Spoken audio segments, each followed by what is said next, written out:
Hi, friends. Welcome back to Productive Passions. Today, I am delighted to welcome two visionary leaders reshaping how we grow, share, and sustain our food systems. Dr. Owen Lynch and Dr. Doric Earle. To say their combined credential and experiences are impressive would be an understatement, but let me give you a glimpse. Dr. Lynch is an associate professor and Altschuler Distinguished Teaching Professor at SMU, Senior Research Fellow and Director of Community Research and Engagement at the Hunt Institute for Engineering and Humanity. He's also co-founder and Executive Director of Restorative Farms and Get Healthy Dallas. There he leads regenerative urban agriculture initiatives that expand healthy food access and economic opportunity in South Dallas. Alongside him is Dr. Doric Earle, Professor of Corporate Communications and Public Affairs at SMU, and a Hunt Institute Fellow. He's co-founder of and Director of Operations at Restorative Farms and the Dallas Unity Fund. Doric's vision drives strategic, community-led projects to tackle food insecurity, spur economic growth, and build resilience in South Dallas. Together, Owen and Doric, along with the entire Restorative Farm team, are pioneering regenerative agriculture models that tackle our most urgent challenges: strengthening food security, healing our environment, promoting public health, boosting local economies, and knitting communities closer together. In this episode, you'll hear how their work aligns with the Make America Healthy Again movement, addressing poor diets, environmental toxins, and clean food initiatives by rebuilding soil, reducing chemical reliance, and fostering biodiversity. Join us as we explore the innovations, partnerships, and on-the-ground efforts that are literally putting power back in the hands of farmers, scientists, and residents. Whether you're a food system advocate, sustainability seeker, or simply passionate about positive change, Owen and Doric's insights will inspire you to see how regenerative practices aren't just about growing food. They're about growing healthier, more resilient communities, and why doing good today can yield benefits far beyond our wildest expectations.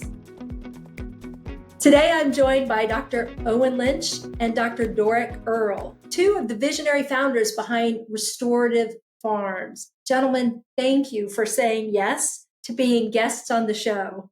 Thank you for having us. My pleasure. Since discovering Restorative Farms several months ago, I have been completely captivated by everything you guys are doing in South Dallas, which is a community the USDA has designated as a food desert. And I know we'll talk more about that. But what's happening isn't just farming. It's a powerful blueprint for regenerative agriculture, food justice, second chances, long-term sustainability and impact, startup business practices, smart business. And from what I understand, that's just the beginning. So I'd like to ask one of you, kick us off by sharing what exactly is Restorative Farms and why does it matter? Restorative Farms is a local, scalable solution to a problem that the whole entire country is going to be facing. In other words, how do we grow healthy, fresh, nutritional food locally in a sustainable way that regenerates our soil versus takes and destroys the soil? And how do we get that food to those who most need it? And while also growing that food, how do we create jobs for people who also need a second chance?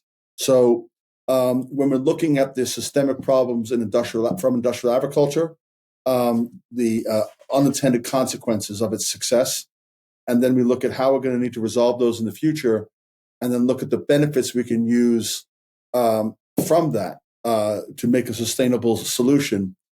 Restorative Farms is trying to connect all those dots.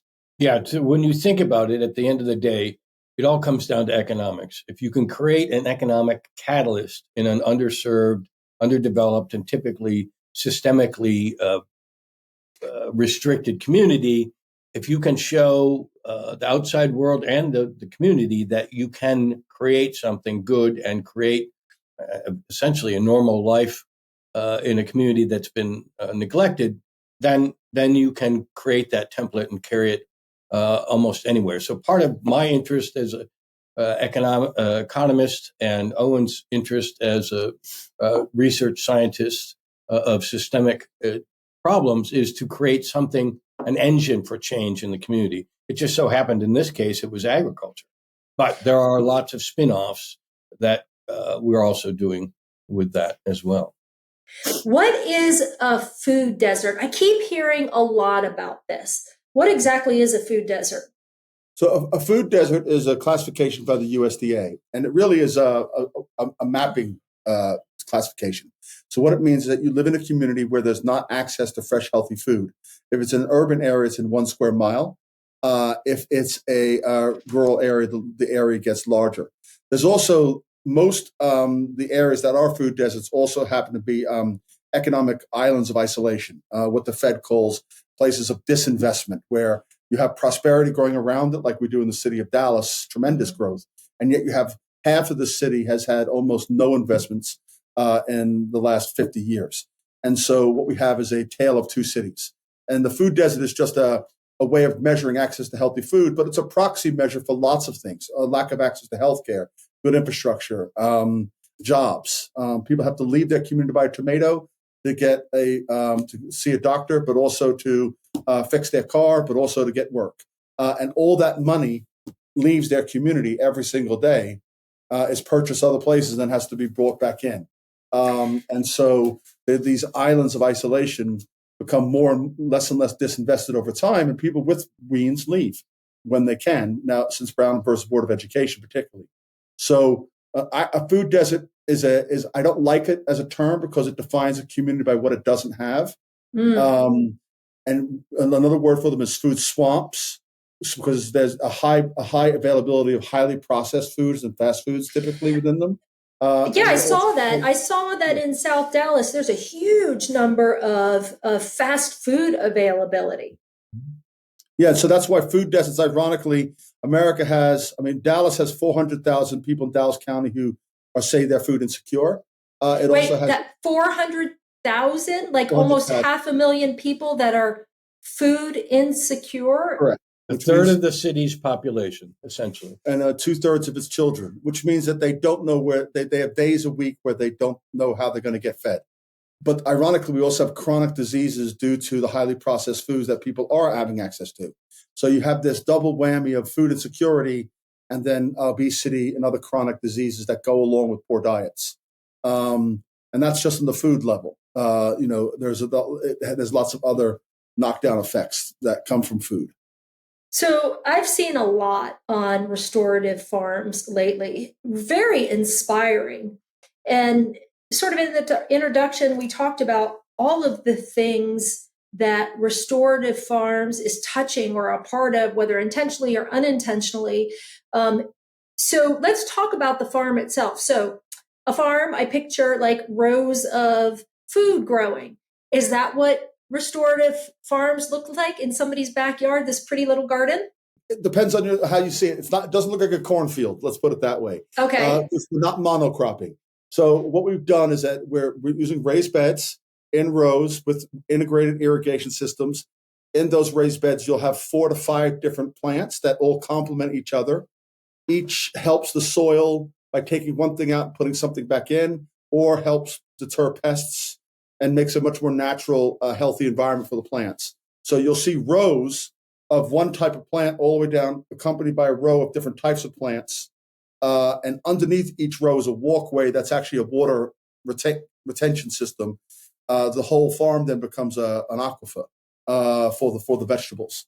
Wow. And so that's the one side. On the other side, you'll see a seedling farm that's producing about 40,000 baby plants a year, so that we can constantly rotate plants in and out. And on the other end of the farm, you'll see an NFT hydroponic farm, which uses— What is NFT? NFT is a nutritional float system that basically uses rain gutters with holes in them that the plants grow in, and it passes nutrient-filmed water over the roots. And it's kind of like, imagine a plant in a spa that has no stress on it at all, and it just lays there and it's being fed. And it gets nice and big and healthy just by having the nutrients pass right over its root system, like every 15 minutes. So wow. It's like plant heaven, really. Yeah. It's a giant hydroponic system. It's a huge, essentially a greenhouse that the plants can grow 24/7, 365. We moderate the heat and the cold so that you have this very, very large kind of plastic bubble that they're living in luxuriously. And there's 25,000 plant sites, active 3,000 harvest heads a week. And that's a system that we got from Israel, which are the real leaders in environmentally smart growing of high production. Okay, so in my mind, I'm trying to picture this. This isn't a farm, like you said. You're driving down the road and you see crops on the side of the road. This is a farm with that nutrient dense feeding system, I'm going to call it, feeding it. But then is the seedling farm, because I know you guys have a seedling farm. So it sounds like the farm really feeds itself. Is the seedling farm? Weapon. Yeah, the secret weapon is the greenhouse, is the seedling farm. That's how they started. When I ran into them, I had gotten the land from DART, started the Dallas Area Rapid Transit, came across the street where I was selling vegetables at a pop-up market. I said, we have this empty lot next to our new train station. Maybe you put in a garden.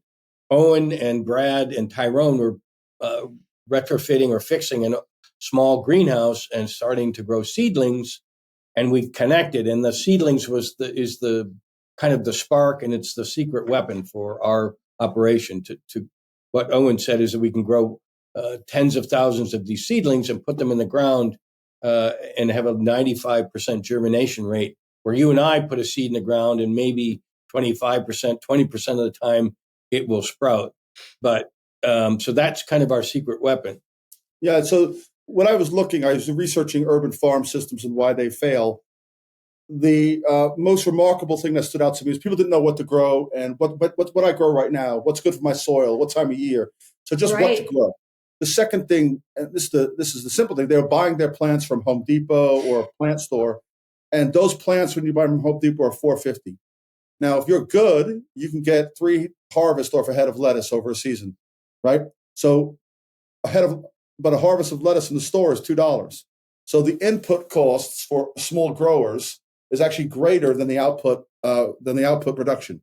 So my first thinking was, we have to create a seedling farm that can mass produce baby plants, and we got to get that down to a quarter or to 50 cents per plant. And then what that becomes, and then we also can track the system. So a farmer comes to us and says, I need Swiss chard. And I'm like, yes, you do. We'll have it for you in 4 weeks. But by the way, no one else is growing kohlrabi. Would you like to grow that? And we'll buy that from you too for the markets. And so it acts as a way of coordinating the system around us by providing the essential input variable that's expensive for as cheap as possible. And that was the real system mover on our end. And then we had to work on the market on the other end. But the input barriers was the seedling farm. We're the first in the country to use that model. It's been very successful for us. You said something that I want to go back to. You said the farmer comes to you and says, hey, I want to get this from you. And you say, yeah, we'll get that for you, but how about this as well? So now you're talking about not just what you're doing, what Restorative Farms is doing, but now you're also involving farmers in the area. Is that correct? Tell me about that. Not only farmers in the area, but school farms, school gardens, community gardens, and backyard farmers. So, and we have like a grow box system that people can purchase from us, and they put in their backyard, and they have a backyard garden in about 25 minutes. And we'll provide them the plants for the season appropriately. And so it's a coordinating system, and it takes the guesswork out. We also research using research from A&M AgriLife what varieties grow best in our region at what time of year. And so we grow appropriate plants, and then we stress them properly so that when they get in the ground, they don't have transport shock. And then we also will plant in our farm what's called spin agriculture, small plot intensive growing. I'm getting really wonky now. The audience is so spin. Tell me about spin. So what spin is where you plot out your grow system with an Excel sheet or by hand. Every single square foot's calculated, and then you get 3 or 4 harvests out of a plant. And when you stop producing at maximum rate, you take it out and you replace it with a complementary plant for the soil that is already 8 to 10 weeks old and already ready to produce. And what happens to the plant you've taken out? That goes to composting. Okay. And that will go to wormiculture, be turned by worms into fertilizer. So what ends up happening is that instead of getting like 4 harvests a year, you're now getting 10 to 8 harvests per square foot a year. And that also gives our trainees twice the amount of training in harvesting and planting and soil health. And so it's not the land, because cities don't have a lot of land. They've got to maximize the land. So we have access to labor, and we've got small plots of land that are right next to the market. So we pick appropriate products, and we maximize that so that we're utilizing the people and the land as much as possible. So you mentioned trainees. Who are your trainees? So it's a variety in the community that we're working in. The penal system empties itself out every month and puts people on the street from prison with $20 in their pocket and a bus ticket. So oftentimes with collaboration with other nonprofits like Miles of Freedom, who trains people as they come out to have a life skill, we often work with them to bring people to the farm who have perhaps no skills at all, and start with agriculture, teach them whether they have an affinity or not. One of the themes, though, on the communities that we work in, we pay everybody to do what they're doing. Small stipend, big stipend. We don't expect anybody in the community to work for free, because the community is struggling already with substandard wages. So the reason so many community gardens and so many church gardens fail is people can't volunteer. It's pretty time intensive. So to get people to work, to train them, we pay our trainees a stipend. They're training, but we're also paying them for the food that they produce. So that reinforces the idea that what you're doing is actually an income producing. It's a noble profession because you're earning a living or earning extra money. So part of the trainees idea, the idea behind trainees is, yes, we're teaching you a skill, but you're also earning money for your family or for your situation. So it's a double benefit. So what I'm hearing is, besides having great produce, you're actually impacting the economics of the community and providing jobs. Is that right? One of the things that Owen says, and I love the expression, is that not only are we growing produce, but we're growing people. We are growing people who have come out of situations, the asphalt of our society, if you will, and teaching them how to break through the asphalt and become productive human beings. One of our co-founders, Tyrone Day, was in prison for 25 years and on parole for 8 years. In that prison, actually, he was also in solitary confinement for a long period of time, all for a crime he did not commit. For Correct. How long? 25 years. And 5 years in solitary, and then 8 years on parole, and the indignities of that, and put back in jail twice for minor violations of parole while he was working for us. And the Innocence Project, the DNA, and the lunacy of his case. In fact, the DA on his sentence eviction said this should never even been allowed to be pleaded out. It was so egregious of a misjustice. But he came out of prison. He was angry, which is understandable, but then came out with the horticultural degree. And then he also came out with the passion to help his community.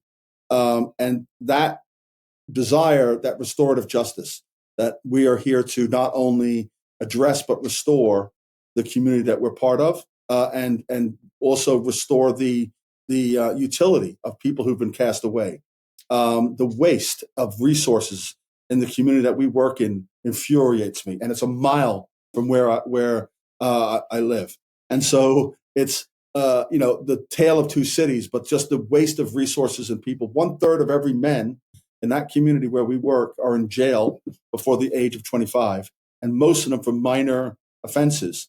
And as a result of that imprisonment or incarceration, I should say, their life trajectory and opportunities are dramatically diminished.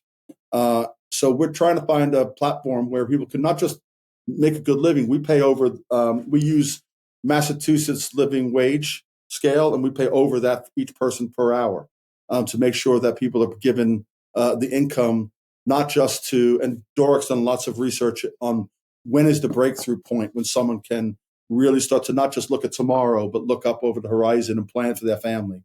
And we try to get our workers there through their production, not through charity, but through their expertise in production. It takes some a long time to see it and make it make sense. But once they get there, it's one of the best things we grow.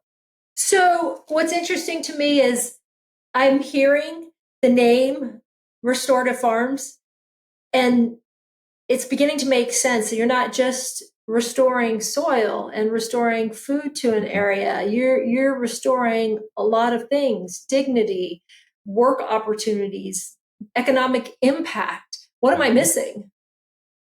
One of the things that I studied, got a degree in urban planning, partly. One of the writers in the 60s was a woman by the name of Jane Jacobs. She talks about the broken window effect, where if you leave a broken window in an abandoned house in the community, it tends to degrade and continue to be broken into and causes all sorts of problems. Communities that fix the broken windows or have good things happen to them and react to them change how they look at themselves.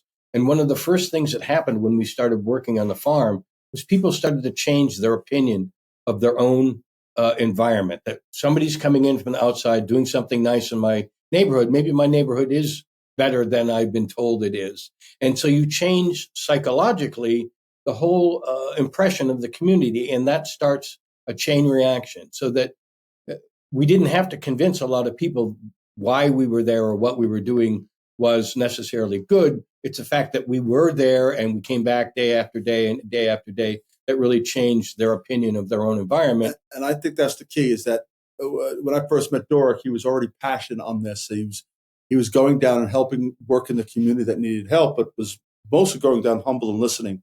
But he was showing up. A lot of people come down with their, parachute in, do their community church project, and then parachute out. And the community sees a garden that's put in 1 year, and then the next year is barren, and then they get blamed. But really, they were handed a white elephant, that they didn't have the resources, nor the time, nor the person, nor the expertise to maintain it. And yet it was done for the picture of when that group came down. And that demoralizes everybody. And so hesitant of us at first, they should have been. We took down a crack house that was a neighborhood blight and a high crime corner, and turned it into a farm. And then with the help of Fraser, and I think this is really important, Fraser Revitalization were an organization already there, quarterbacking community change. And we came up underneath them with their support and their gatekeeping. And they have ensured that the prosperity and the around the farm has not meant that people have come in and gentrified it, but that has actually gone into investing in the people who live there and improving their homes. And so we haven't displaced the community by improving the community. And that's also something we really think is important. We have dramatically decreased crime and helped the well-being of that local neighborhood, but that we didn't intend to do that. But it was just an offshoot of the program itself. But it's one of those examples of there's lots of ripples that are positive. One of the things, as we were chatting a little bit before we started recording, Doric and I were talking about is the community itself. What's been the response from the community to what you guys are doing? You do-gooders. What's the response from the community? So one of the things that when I first got separated from corporate America, one of the things I did was find the underserved community and go to the churches, for instance, first to listen to what's going on. So you didn't come in there and tell them this Hi, I'm a project you PhD, had. I know everything, and I know what you know. I spent 9 months shutting my mouth and listening. As part of the city of Dallas, they had several programs at the time to try to reach the community. So I got involved, but mostly didn't say anything. A, I didn't know what I got myself into, but B, I was really interested to hear their story. And eventually they started to trust me and collaborated with Owen and Brad and Tyrone and started to figure this out. But partly they just want you to listen to them first and tell the story and what happened to their grandfather and how the city had done them wrong or something had happened. Let them get that off their chest, and then we can reach down and find out what they really need. But partly it's cathartic to let them tell their story to somebody who's on the outside that kind of represents the system, so that they can feel better about unburdening themselves with their story. And then we got to understanding, there is a need for housing, there's a need for good jobs. They need everything that any community needs. They need a dry cleaner. They need but partly it's, again, back to economics. We need opportunity. We need a safe place. We need, healthy food. And if we can do that, then we can start figuring out how to create economic catalysts and keep the people there and create businesses there, create entrepreneurship there, which is one of our big themes. Let's keep the money there. Let's create the businesses there, and let's keep the people there instead of sending our money to other communities. So we're creating an economic opportunity there by mentoring all sorts of creative ideas. A lot of creative people in that community. I think what's interesting is that we also employ from the community. And so when they see that the people who are working and being trained every day are members of the community, and the only people being paid, because we do this, we don't get paid to do this project. The only people who are drawing a living are the members of the community who are working there. That's also a level of authenticity that is I think that is earned. One of the things that I do and I've researched is what's called asset-based community development, which is how do you take assets that are present in a place and leverage them for growth. And on a community level, ABCD, asset-based community development, you're looking at what resources can be leveraged and put together to actually create. In South Dallas, there was land, there was people, there was a desire for local, better, healthy food. And then there was an infrastructure system, thanks to Doric, next to the DART, and there's many more lots down the DART line, the train station line, that we can utilize and put farms on, and they all could be linked via the DART system. So those assets are all present. Knowledge of farming, a little less present, but Tyrone was there with his horticulture degree, so all of a sudden that piece was there. And then there's this other piece, and it isn't just, hey, let's give money to a community, say do it yourself, because there's the bridges into the North Dallas market. There's access to donors. There's being able to, as a professors, go to corporations and do research reports and say, here's how the economic impact of this project over time, and with the authority and the trust of a university like SMU, who've been very supportive of our work. And so that bringing all of that support system and all of that prestige as an academic that you have, it really is important for me, when I got tenure, and I started to hear about the problems with industrial farming and what was coming down the track, I said, I'm going to use this gift and this platform to create a scalable solution. And that's what I think academics should be doing. Finding a problem that requires help, and then helping the community solve it for themselves in a way that's scalable and is economically sustainable. That's when we can start really making an impact, differences. So that's kind of where we started. Gosh, I have so many questions for you, but one of the things I'm really curious about is this something that could be replicated in other communities? Yes, as long as it will require support from the local community, probably a community group like Fraser, who are a community development nonprofit that are deeply embedded in a community, and then finding the right people and place to start the initial farm. But there's no reason why the model can't be replicated all over the country. If I'm hearing this, and I live in Florida, I'm in Florida, this is a great idea, I want to bring it to Florida. How does it make business sense? How do you make money? You've got great food, you're giving it away. What's happening with the food? How does this, if we're talking small business and startup, how is this moving forward? How is this sustainable and making money? Well, that I think right there is probably the greatest struggle, right? So you can't have a market supply without the market demand, right? And the market demand needs to push your supply. So what happened was we had nobody growing local food. So that though there was a demand for it, there was no process for people to get or even know about local food at scale on an institutional level.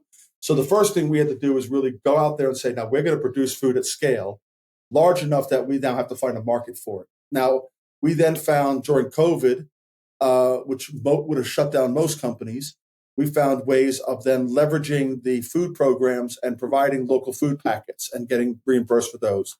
After COVID, it was setting up farmers markets, but in a way that we aggregated from other farmers as well to really maximize and take care of the transaction costs of farmers markets. And then we found partners like Cosmos, partners like American Heart Association, partners like Love Tito's Vodka, who are interested in investing in scalable ideas and really sort of produce food at scale. And now we're looking into restaurant sales as well as institutional sales. We really need an anchor institution to really say, we'll buy your product from you. As food gets more expensive, our food is so much better nutrition-wise. They recognize that. It's off the charts comparatively. So local food is going to be much healthier for you. So having an anchor institution give us access to their marketplace to support our economic activity. We're not there yet. If we wanted to run our farm for a profit, we could, but we wouldn't be doing as much training, innovation, building on. So we're expanding. We're investing everything back into the farm. We have a larger, obvious operational budget and capital budget for those reasons. But the farm hub will always be the thing that takes the cost. So the cooling systems and the tools and the seedling farm and the vermiculture system that creates fertilizer and all of these high cost items will be center located. And then as our farmers graduate our program, they'll have their own smaller farm, but they'll utilize all of the cost savings of the hub. And that way they become more economically viable. And you're expanding the business, right? Correct. Absolutely. Yeah, so we'll have the mothership of the franchise, and then we'll have franchisees, so to speak. What if I'm a small business owner in, I don't know, South Dallas or wherever, and I say, I feel like this would give me a competitive advantage to offer locally grown food to the community, so maybe a grocery store, or to the restaurants in the area. Is that a conversation you're willing to have with me? Yeah, in fact, we supply restaurants like Ruthie's right down the street from us.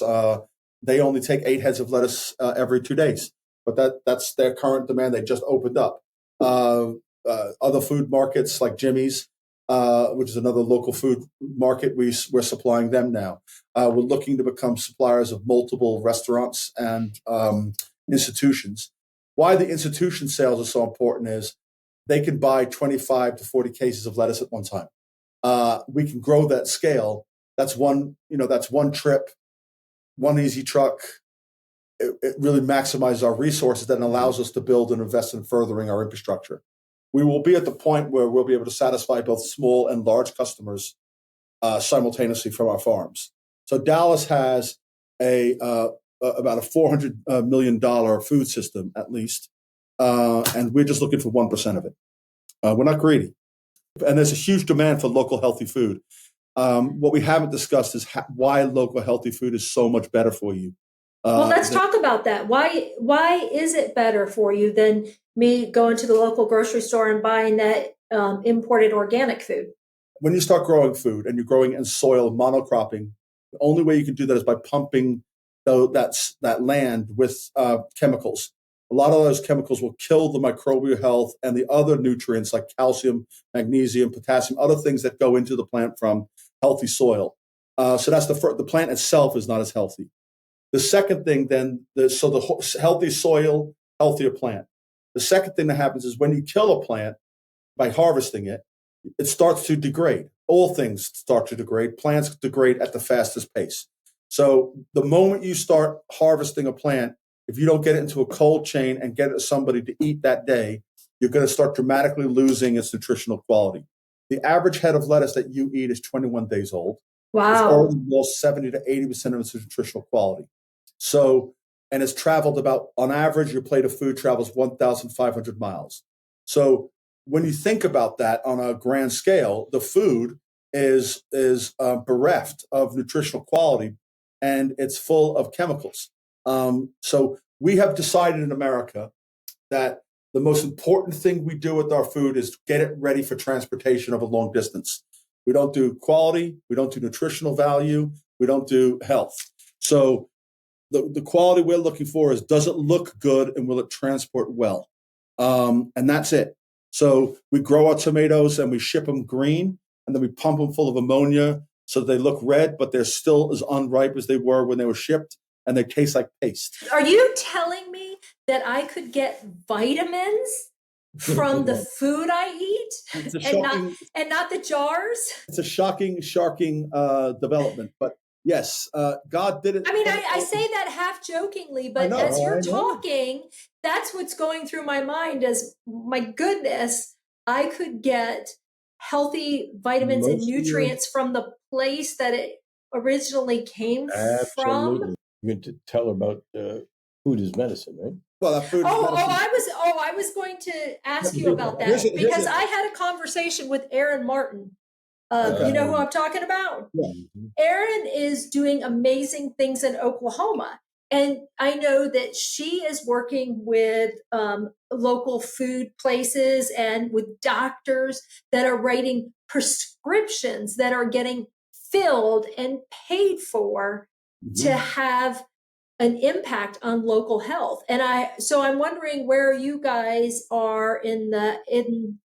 We're working with the American Heart Association right now in studies. We work with a group called Good Life Health Balances, who we provide the food every week for their program, and then the women feed their whole family from it, which the research shows if you want to change one person who's got a chronic disease, you have to provide enough food for the whole family to eat and adapt the new food system.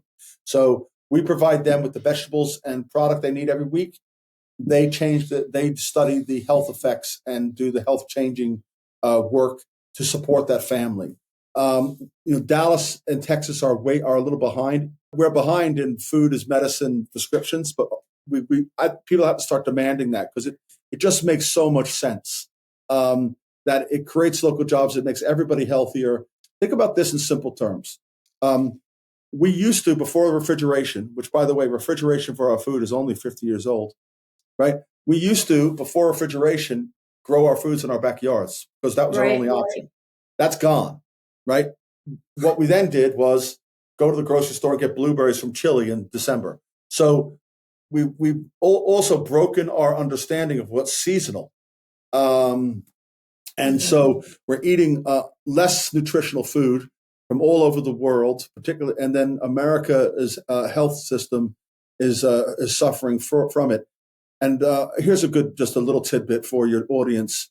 The National Geological Association did a study, and they average per capita, each American has 3 pounds of pesticides put on their food a year. So 3 pounds of high chemicals to deter pests. And that kills the microbial health of and the biodiversity of the farmlands. So, but that's necessary because we've the way in which we farm industrially. The other side of it is we have our CAFOs, where all the animals get put into one place before they're slaughtered, and they sit for so long in those systems.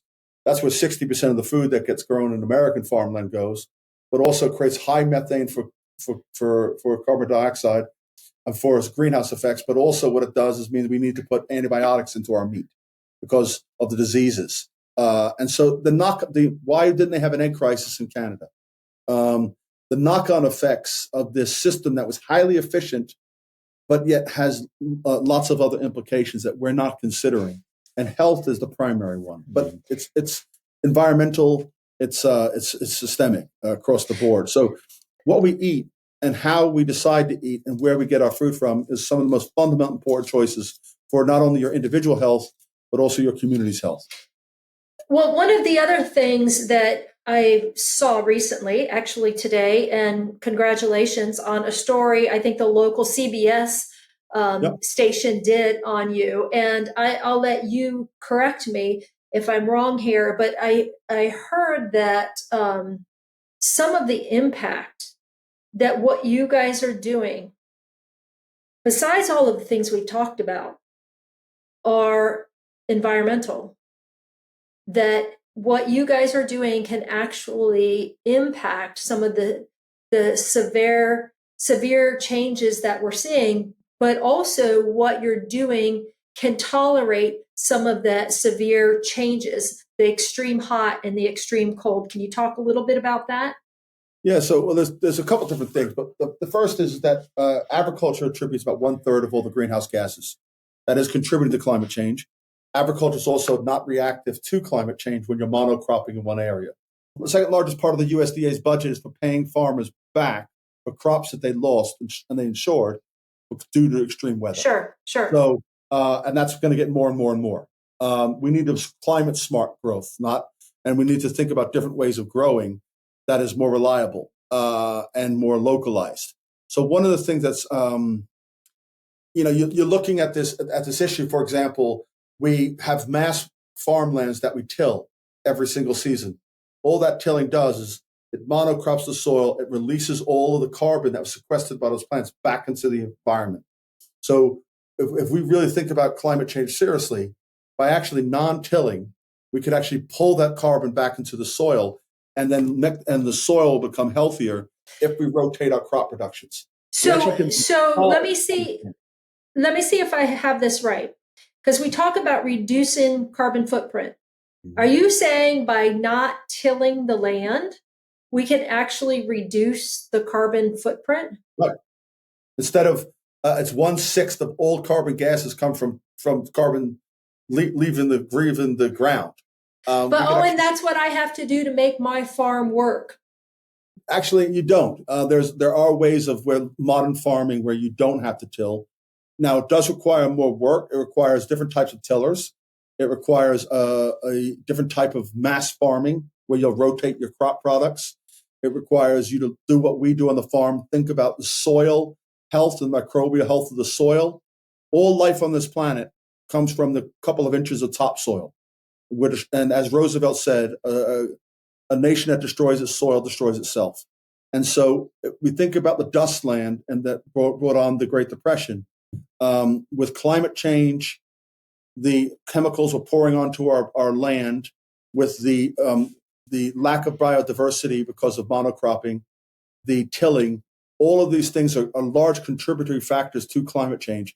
And then the shipping of our food long distances and the carbon footprint there. So there are ways. So let's look at a country like Israel. Texas, compared to Israel. Texas uses 75% of its land for agriculture. It's 75%? 75%. Its citizens eat 1/5 of the vegetables and fruits that Israelis eat.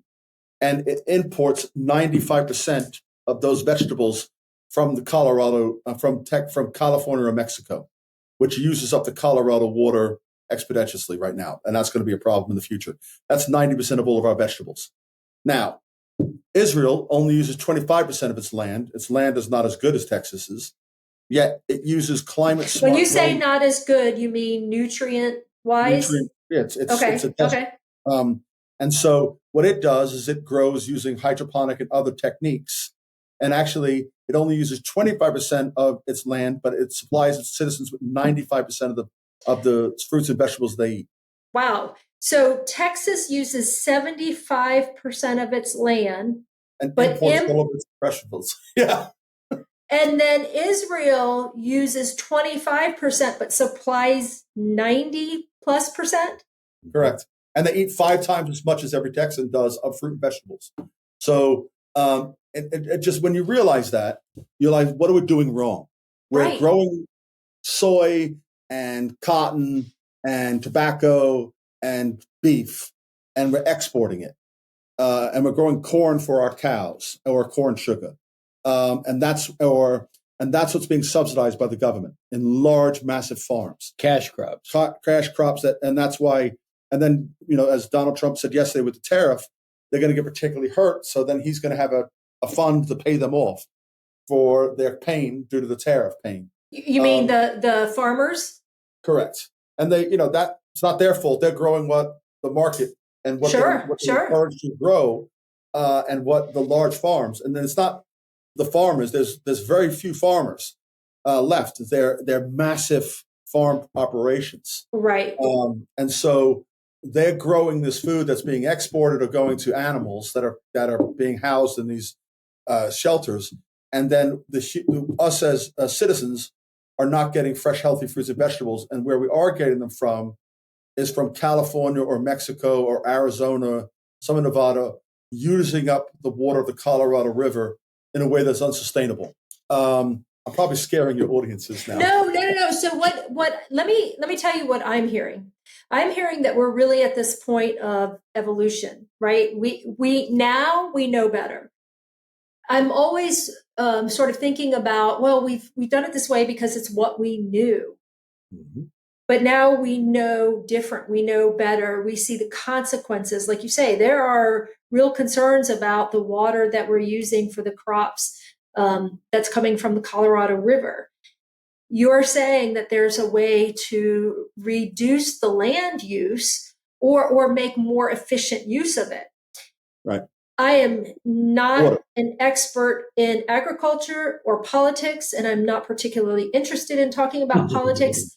But one of the things that I have to hope will make a difference is this thing called MAHA.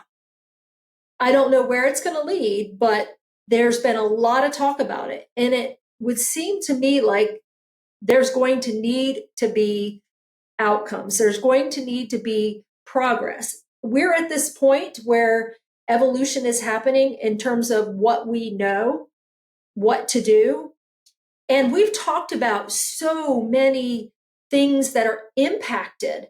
No, once people realize the problem and the pending problem, they have to realize that the industrial food system did amazing things to help people develop since the 1950s until today and support populations with more food and more food security than any country's ever experienced or any generation's ever experienced. The long-term consequences of that are coming home now. And we have to take the same ingenuity that they had in the 1950s after the war and realize the chemicals could be used for bombs to actually fertilize plants. Take that same ingenuity in science and convert that into new ways of growing, which have been tested and done, both from the marijuana industry and all of their R&D into how to grow, right? And from and countries like Israel. Take all those lessons learned and put that into local food systems and make local food systems more resilient and make people more healthy. That's what we have to do. It's not a political issue. It's make America healthy again. It's let's actually prepare for the future. Now we're going to get there. It's coming, and so this crisis is coming. And you can face this crisis in desperation, or you can face this. You can already plan and actually have the economic stimulus and growth that will come with actually preparing for it now. There's two choices. Nobody wants to eat $12 eggs. So we need to have better ways of doing our agriculture so that we don't have these crisis points. Because food unites everybody, right? We all can, no matter what community you're from, whether it be a food desert or non-food desert, we recognize the importance of food for health on the individual body, the importance of food for a family, and how food security goes beyond just nourishment. It goes into mental well-being and security. It's important for a community. It's important for religious communities. Look, every religious community has a connection to and use of food in their ceremonies. It's important to a region. Every region has their food that they're proud of. It's important, and then it's important to a country. So I think food is a thing that we all recognize, and no one should go to bed in America hungry. And it's really not because we don't have the food; it's that we just can't get the food to the right people, the right place, in the right way. It needs to get sorted out, and our politicians have to look beyond who they've been funding and who funds them, and say, let's get back to the real issue: is how do we supply our citizens, and how do we support systems? And the market's going to do it better than the government can, but the government can help it, right? But how do we supply our citizens with what they need to be healthy, and our environment what it needs to be resilient? You talked earlier about unintended consequences. That can be negative or positive. Mm-hmm. What are the unintended consequences of the work that you're doing? Do you know some of them? Can you anticipate some of them? Well, I think partly from my perspective, from the economic one, again, being a catalyst, as Owen said earlier, many underserved communities have land, they have people who need something to do. If you can create an economic engine and it attracts people like a moth to light, so you can regenerate the soil and regenerate a community by in the beginning, fairly simple set of activities. You don't have to have an elaborate giant farm. You can have a plot of land as long as they're being supported that creates a lot of activity in the community. Partly the community people stay inside because there's nothing really to do outside. So if you can create an awareness and create little steps towards regenerating the community, that's a really big and unintended consequence beyond just growing plants for food. You are growing a community. And that's really one of the things that we've discovered. People come to us, food entrepreneurs, local chefs, people from, pastors, people who are interested in just activity going on in their community where there hasn't been any activity, at least positive activity going on in their community. So that stuff going on that's positive permeates in a community. So you can create change without really indirectly by being there consistently and being persistent. Yeah, I think another one is for example, we run a farm and a homeless shelter. We have done for 6 years, providing people local food, healthy, that they've helped grow. That gives people some dignity back. Working in the soil, what does that do? That makes the very act of working the soil builds psychological and physical well-being. They don't know why, but I think I know why. I think that when you have somebody who hasn't had a lot of structure and having a lot of things in the future, when they plant a seed and they see it grow and they nurture that seed and transplant the soil and then watch it and help it grow and keep the pests away from it naturally and then harvest it and feed someone in their community, they've gone through a full life cycle and they've nurtured that all the way through, and then they've helped and restored and done something good for the community they live in. And there's something that is priceless about that. What's nice is that, our farm on Saturday will have students from my university, one of the most affluent universities in the country, and it will have people who haven't had access to that affluence. And the people from the community are going to be teaching my students how to grow. And that cross-pollination of people working together or just being together, that doesn't normally happen. Mm-hmm. People talk to me and say, "Oh, you and Dora go down to South Dallas. It's so scary." It's where people live, and it's where our neighbors, it's where our employees live, and bringing people down there and giving them a positive space to co-be together. There's not many places that do that. Mm-hmm. I'll be talking to an executive at SMU. I literally just came from the EarthX Summit 10 minutes ago, and then I'll be down. And I was at the farm this morning at 6 o'clock in the morning talking to one of my farmers, helping him with his electricity panel. So I go from one extreme to the other in one day, and it's so natural to me, but so few people get that privilege. And so that's an unintended consequence, just to see the full spectrum. Interestingly, I have a little raised bed in my backyard, and I have a grandson who lives with me. And when he was tiny, he was so curious about the garden. I mean, it's little. I don't know much about it, so we just kind of have fun with it.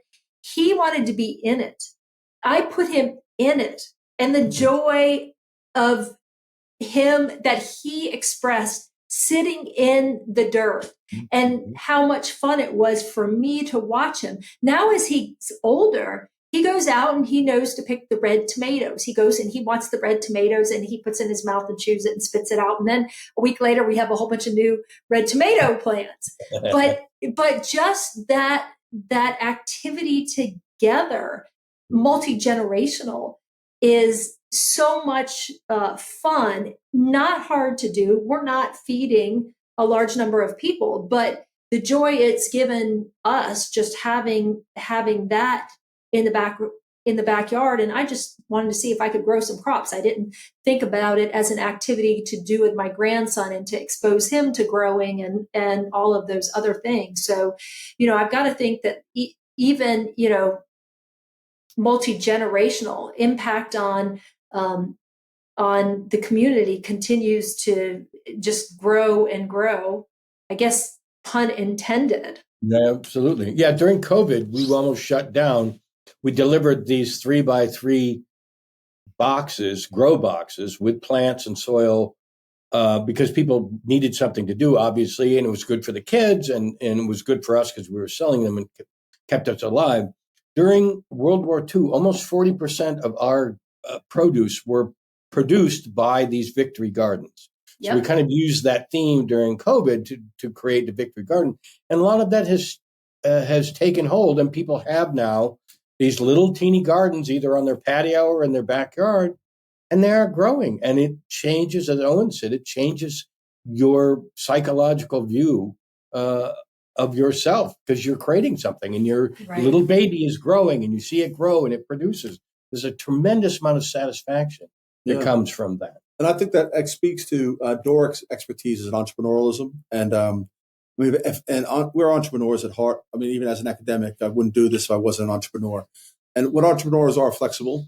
And so COVID came, we opened up, we had 12,000 plants in the greenhouse. So we were going to go to the market too. That not for our farm, but to sell at the farmers markets. And we were like, what are we going to do now? All of our other farmers are out of business because they were selling to restaurants or selling to farmers markets. So we got the farmers together and said, right, what we're going to do is deliver farm boxes to people's homes and bring the plants right to them so they can do it for themselves. And that created a whole new industry and has kept us afloat. That flexibility and saying, how do we always look at the future right now and get ready and try to leverage what the current crisis with the way to make money. I mean, I think successful entrepreneurs and executives have something in common. And I think what that is they're proud of what they've done so far. They're incredibly unhappy and frustrated by the present. And then they're optimistic of the future. And so we're constantly like, we could do better. We could do better. We could do better. And it's only looking back in the past, we go, wow, look what we've done. But right now, I was mad this morning. We had an aphid in some of the plants, and I was mad because that should have been taken care of. So, you got to be that's part of bringing that also to the community and letting them see, that this is how you have to plan. And wait a second, now COVID relief money is going away, and there's no food package money. We've got to pivot, and we've got to pivot fast. We got to find some institutional sales.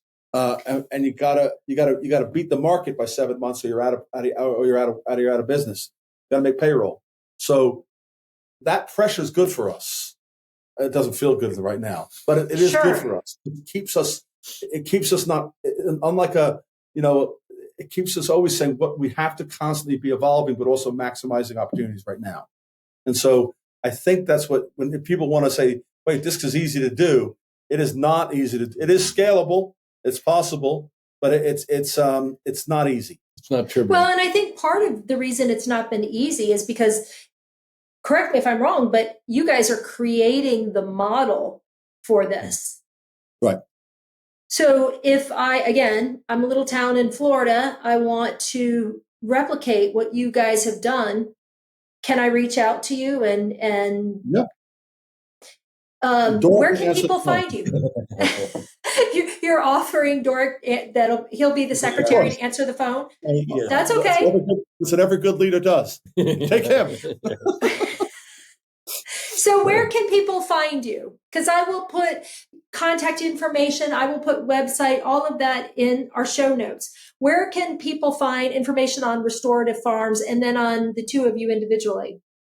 So I'm just joking. They can reach out to me as well. The Restorative Farms is restorativefarms.org, and it has our contact information there. It also has a button for contact me, so you can put that button in and say, I want to volunteer or I need more information. It comes to our farm mailbox, and we all see it come in. So yes, we would be happy to provide more information. And if you go onto the website and you can look up the kind of the founders of us, or you can go to SMU and look us up as faculty and know that we're not actually kidding. We actually do teach. Mm-hmm. Well, that was the last question I wanted to ask you is how important has SMU been to the success of Restorative Farms? That's a good question. So they gave us the support. Once I got tenure, they gave me the support to really go out on the limb and do this. We've raised the money through the nonprofits and local charities. versus through university grants. And I haven't been slapped too hard for that. But no, I think that they value the work that we're doing. But more importantly, they give us two really amazing resources. The first resource is the students themselves, who have become part of these projects. I have a group. We have 40 students coming on Saturday to help put up trellises. So the students get engaged on a physical level. We have students doing internships, students building websites for us, students doing all sorts of activities around the farm and connecting with the farm mission.